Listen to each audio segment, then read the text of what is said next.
Good morning guys. I hope you guys get safe in the home as well. So for our last session we see the cyclotron, then the force on the current conductor placed in uniform magnetic field, then force between the two long straight parallel current carrying wires, right? From this, what's the principle you're using cyclotron? Cyclotron is a device which is used to accelerate the charged particle to get high kinetic energy, and it is also called as high energy oscillators, right? And what's the principle you're using? When a charged particle moving perpendicular to the magnetic field, they're experiencing a magnetic Lorentz force. Then we see the construction and working of a cyclotron. Then what are the limitations of cyclotron? The speed of ion is limited, the electron cannot be accelerated, and the uncharged particle cannot be accelerated. Then we see the force on a current carrying conductor placed in a uniform magnetic field. So force on a current carrying conductor placed in a uniform magnetic field, what's the force we find? F is equal to BIL sin theta, or F is equal to B into I cross isn't it? From this, what we find last we see last we find that Fleming left hand rule, isn't it? So what is Fleming left hand rule? Stretch the three fingers mutually perpendicular to each other. Stretch the forefinger, middle finger, thumb finger are mutually perpendicular to each other. The forefinger represents the direction of a magnetic field. The middle finger represents the current, and thumb represents the force on a conductor, isn't it? Force on a conductor. Then we see the what's the point is the force between the two long parallel current carrying wires. So what's the expression we find? F is equal to mu 0 I1 I2 by 2 pi r into L into J cap, isn't it? From that we have to see the two points. One is that if the force between the two long parallel, the force between the two current carrying wires will be attractive if the current will be flowing in the same direction, and the force between the two current carrying wires will be repulsive if the current will be flowing in the opposite direction. Then last we find the one of important question, define ampere. Consider two long parallel wire having an negligible area of cross section separated by distance of 1 meter in air vacuum, having a repulsive force of 2 into 10 power minus 7 Newton per meter, means this called as 1 ampere, isn't it? So this much we see in the last part, isn't it? Then the torque on a current carrying conductor, while we are moving in this classrooms we will see that, okay? The next one is the moving coil galvanometer, okay? Our next topic is the moving coil galvanometer. So the torque experience, what is the torque on a current carrying conductor, while we are moving in a school we will take it, okay? I will explain it. So the next one is the moving coil galvanometer. Moving coil galvanometer is an instrument. What is that? The moving coil galvanometer is an instrument which is used to measure current. So what is moving coil galvanometer? The moving coil galvanometer is an instrument which is used to measure current. What is moving coil galvanometer? Moving coil galvanometer is an instrument which is used to measure current. Okay, it is used to measure current.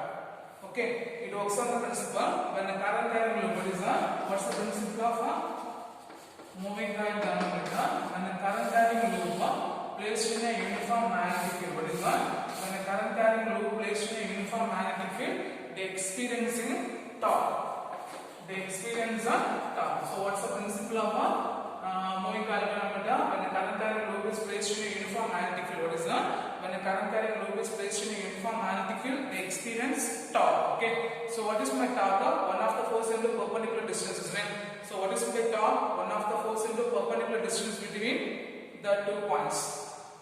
So first one, what is moving coil galvanometer? The moving coil galvanometer is an instrument which is used to measure current. What is the principle of a moving coil galvanometer?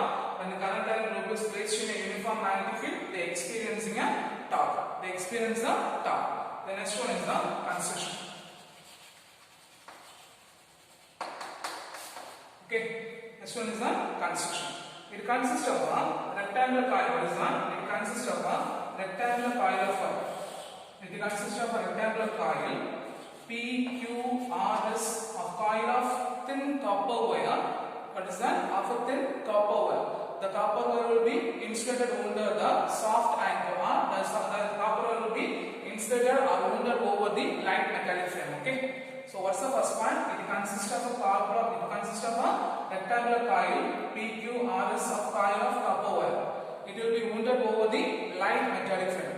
Inside the metallic frame or inside the coil of wire, a soft iron core, a cylindrical and soft iron metallic iron core will be placed inside the rectangular coil of wire. Okay, rectangular coil of wire. And when Then the coil is placed. Now what is that? The coil is placed between the uniform magnet of horseshoe powerful magnet. What is that? The coil is placed in a uniform magnetic field of horseshoe magnet. Okay, horseshoe magnet. So what's the point is there? 4 point is there. It consists of rectangular coil of PQRS of copper wire. The copper wire will be wounded over the tightly inserted wounded over the metallic frame. Then inside the rectangular coil of wire, a soft iron thin metallic soft cylindrical soft iron core is placed inside the rectangular coil of wire. Then the whole coil of wire is placed between the uniform magnetic field of horseshoe magnet. Then the upper strip of coil will be connected by the phosphor bronze strap. What is that? The upper end of a coil will be connected by what is that? The upper end of a coil will be connected by phosphor bronze strip. Okay. The upper end of a coil will be connected by the phosphor bronze strip, and the lower end of a coil will be connected by hair spring wire. What is that? The lower end of a coil will be connected by the hair spring along with a small mirror which is used to measure the deflection by using a deflection of the galvanometer, and the lower end of a coil will be connected by the torsion method. What is that? The lower end of a coil will be connected by the torsion method. The lower end of a coil will be connected by the torsion method. So these are the constitution part of a moving coil galvanometer. Okay. So what are the constitution part of a moving coil galvanometer? It consists of rectangular coil of PQRS of a thin copper wire. First point. Second point, the copper wire will be wounded over in the form of rectangular shape on a light metallic frame. Third point, inside the rectangular coil of wire, a soft cylindrical soft iron core will be placed. Fourth point, the rectangular coil is placed in a uniform magnetic field of horseshoe powerful magnet. And fourth point, the upper end of a coil will be connected by the phosphor bond strip. The lower end of a coil is connected by the phosphor bond strip in the form of aspects, in which a small mirror will be placed on the aspect which is used to measure the deflection of a galvanometer by using a Lambert scale arrangement. Okay. Then the lower end of the aspect coil will be connected to the torsion method. Okay. Lower end of coil will be connected to the torsion method. Okay. Clear? Now, when a current I will be flowing through the coil, what is that? When a current I will be flowing through the coil, the next one is the okay. So here, consider rectangular coil having a length L and breadth B. What is that? Consider rectangular coil is the rectangular coil having a length L and the breadth B. So PS is equal to QR is equal to length L, and the breadth of PQ is equal to RS is equal to breadth of a coil. So it is placed in a uniform magnetic field, isn't it? So for an arm, what is that? For an arm, PS and QR. What is that? For an arm, PS and QR are parallel to the magnetic field. What is that? Are parallel to the magnetic field. So they experience no force. At the same time, for an arm, PQ and RS will be perpendicular to the magnetic field. So they experience the force. So they experiencing a force. So the deflecting torque. So when the force will be experienced means they producing a deflecting. The torque will be experienced. So the deflecting torque is equal to what is that?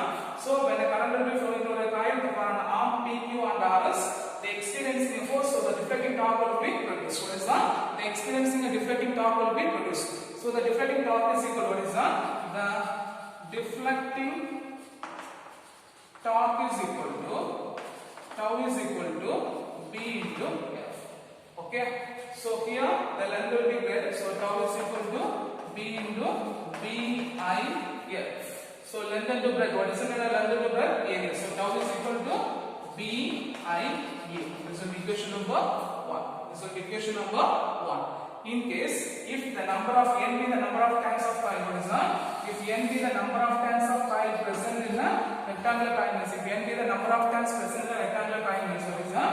If n be the number of turns present in the rectangular coil means, the total torque is equal to n into BIA.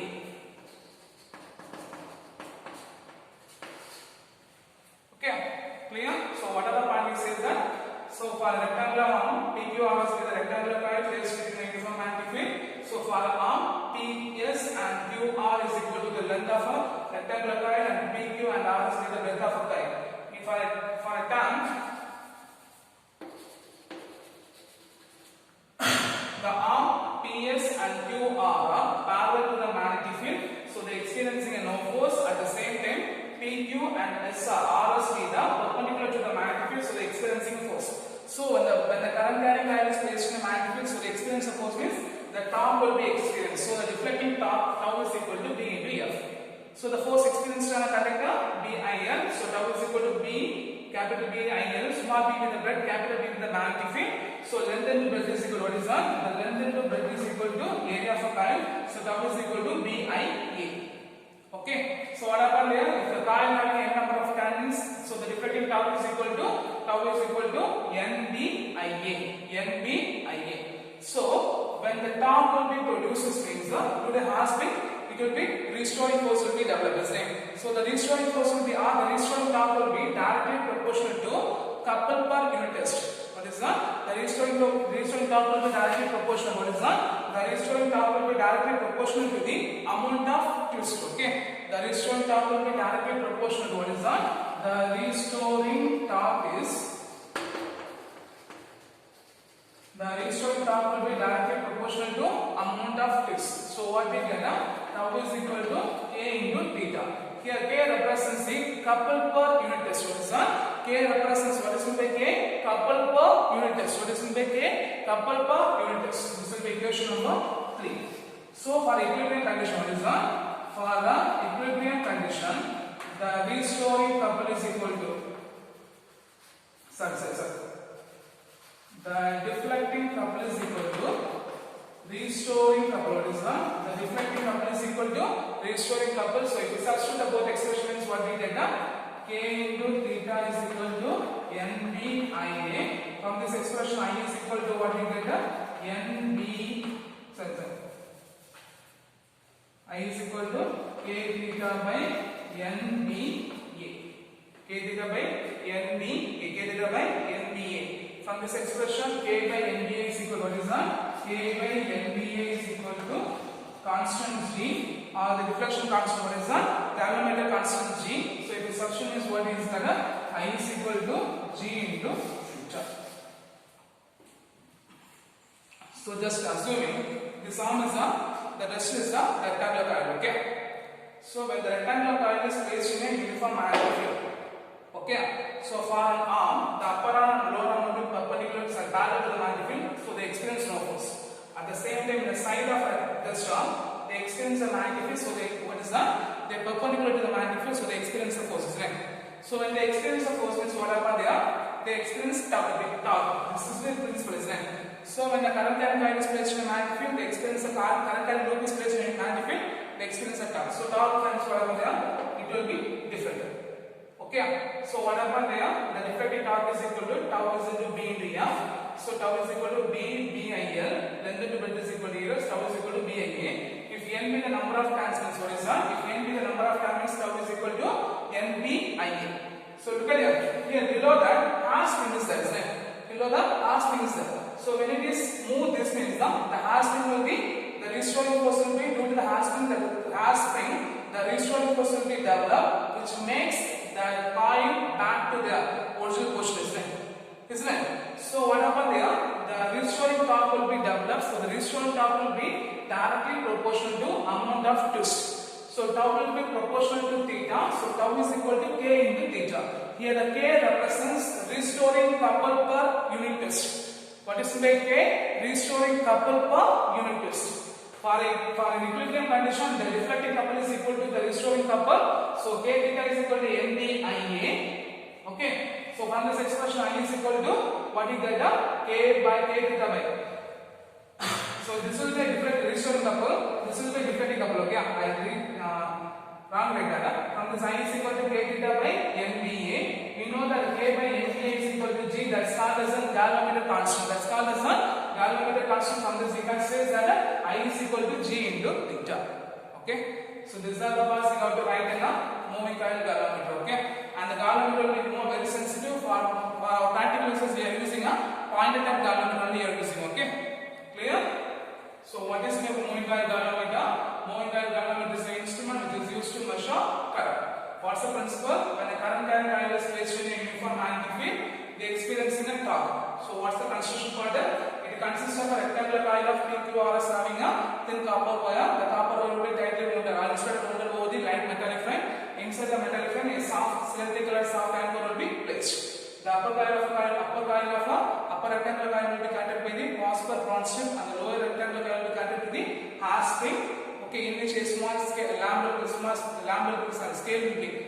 placed, which is used to measure the deflection along with the scale and lamp. Below this hair spring coil will be connected by the torchlight. Okay, then for an arm, PQ, RS. Then PS and QR is the length of a coil, PQ and RS is the breadth of a coil. For an arm, PS and QR will be parallel to the magnetic field, so they are experiencing no force. At the same time, for an arm, PQ and RS will be perpendicular to the magnetic field, so they are experiencing a force. When the force will be experienced means the coil will be deflected. So the deflecting torque is equal to B into F. So we substitute, so we got tau is equal to BIA. Okay. So if a coil having n number of turns, the deflecting torque tau is equal to NBIA. When there is a deflection due to the hair spring, the restoring force will be developed. So the restoring torque will be directly proportional to the amount of twist. So tau is directly proportional to theta, tau is equal to K into theta. So for equilibrium conditions, the deflecting couple is equal to restoring couple. So we compare the expression I is equal to K theta by NBA. K by NBA is equal to galvanometer constant G. So I is equal to G into theta. I is equal to G into theta. Okay. The next one, the figure of merit of a galvanometer. What is that? The figure of merit of a galvanometer is defined as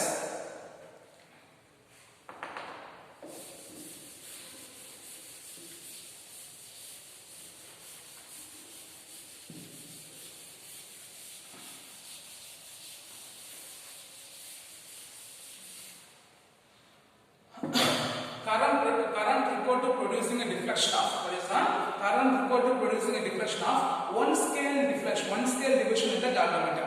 So what is the figure of merit of? The figure of merit of galvanometer is, what is that? The figure of merit of galvanometer is defined as, what is that? The figure of merit of galvanometer is defined as current required to produce the deflection. What is that? Current required to produce a deflection of one scale division in the galvanometer. That's called as a figure of merit. So what is the figure of merit? The current required to produce the deflection of one scale division, 1 centimeter or 1 scale division in the galvanometer is called as a figure of merit. Then current sensitivity of galvanometer. What is that? The sensitivity of a galvanometer. The galvanometer is a very sensitive instrument. What is that? The galvanometer is a very sensitive instrument. They are producing a large scale deflection when a unit current will be passed towards the galvanometer. They are producing a large scale of deflection when the unit ampere, when the unit scale of the current will be flowing towards it. From this current sensitivity, the current sensitivity is defined as, what is that? The current sensitivity is defined as the deflection produced per unit. What is that? The deflection produced per unit current flow through the galvanometer. What is meant by current sensitivity? The current sensitivity is defined as the deflection produced by. The current sensitivity is defined as, what is that? The current sensitivity is defined as, what is the current sensitivity? The current sensitivity is defined as the deflection produced unit current flow through the galvanometer. So what is the current sensitivity? The current sensitivity is defined as, what is that? The current sensitivity is defined as the deflection produced per unit current flow through the galvanometer. Unit current flow through the galvanometer. So what is by current sensitivity? The current sensitivity is defined as the deflection produced per unit current flow through the galvanometer. Unit current flow through the galvanometer. From this expression, we know that I is equal to K into theta by NBA. Here theta by I is n. So from this expression, theta by I is equal to NBA by K. Theta by I is equal to NBA by K. So if we substitute that, means what we get? IS is equal to NBA by K. We know that K by NBA is equal to G, isn't it? K by NBA is equal to G. So from this expression, NBA by K is equal to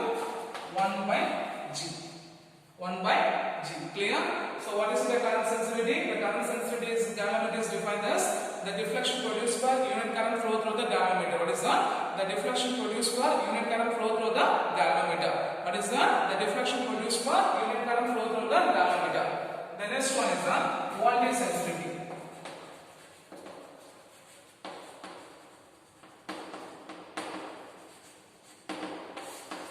The voltage sensitivity is defined as the deflection produced per unit voltage flow through the galvanometer. What is the deflection produced per unit voltage applied across the galvanometer? So what is the voltage sensitivity?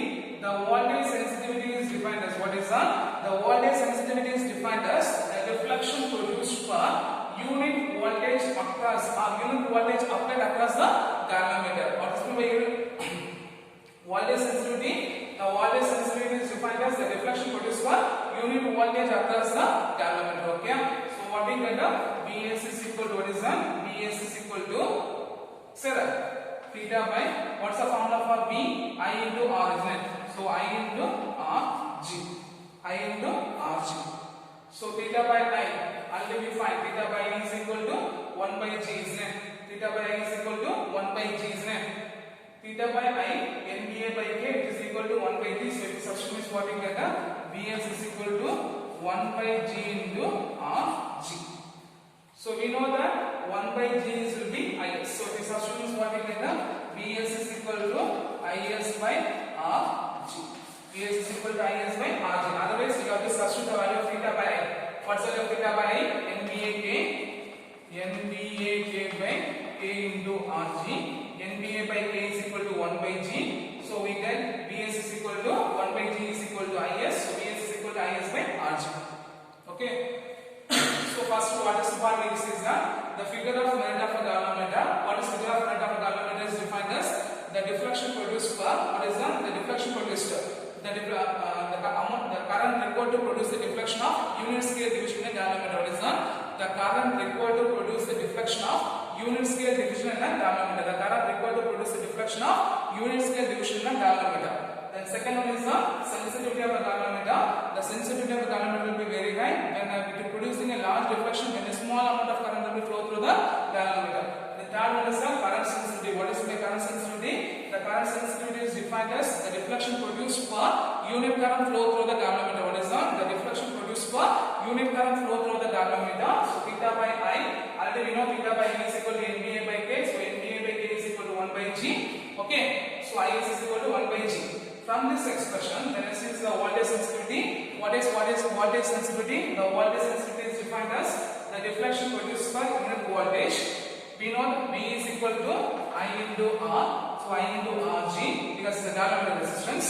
Then theta by I is equal to NBA by K into Rg. NBA by K is equal to 1 by G. We know that 1 by G is equal to Is. So Vs is equal to Is by Rg. Okay. Now, how the current sensitivity of a galvanometer can be increases?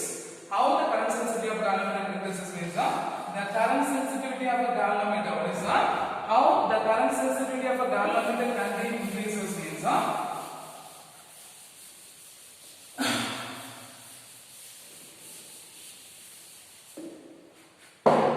look at here, Is is equal to 1 by G, isn't it? How the current sensitivity of a galvanometer can be increases means you just write the expression Is is equal to NBA by G. So NBA by K. Here N represents the number of turns, B represents the magnetic field, A represents the area of coil, K represents the restoring couple per unit test, isn't it? So the current sensitivity of the galvanometer can be increases by increasing the number of turns. What is that? By increasing the number of turns, by increasing the magnetic field of a coil, by increasing the area of a coil, and by decreasing the couple per unit test. By decreasing the restoring couple per unit test. So how the current sensitivity of a galvanometer can be increases? By increasing the number of turns, by increasing the magnetic field, by increasing the area of a coil, and by decreasing the couple per unit test. And why phosphor bronze alloy is used in a moving coil galvanometer? Why phosphor bronze alloy is used in a moving coil galvanometer? Because the phosphor bronze alloy, the phosphor bronze coil having a small restoring couple per unit test. Why the phosphor bronze alloy is used in the moving oil galvanometer? The phosphor bronze alloy is why phosphor bronze alloy is used in the galvanometer? Because the phosphor bronze alloy having a small restoring couple unit test. What is that? Having a small restoring couple per unit test. Okay. So from this part, what are the questions we learn? Explain the principal construction working of a moving oil galvanometer. Then we see the how many questions are. First question, define figure of unit of a galvanometer. Then second question, define sensitivity of a galvanometer. Here, define current sensitivity of a galvanometer. Define voltage sensitivity of a galvanometer. Then how the current sensitivity of a galvanometer can be increases. Then last one, why phosphor bronze alloy is used in a galvanometer. Okay, clear? So I hope you understand this question.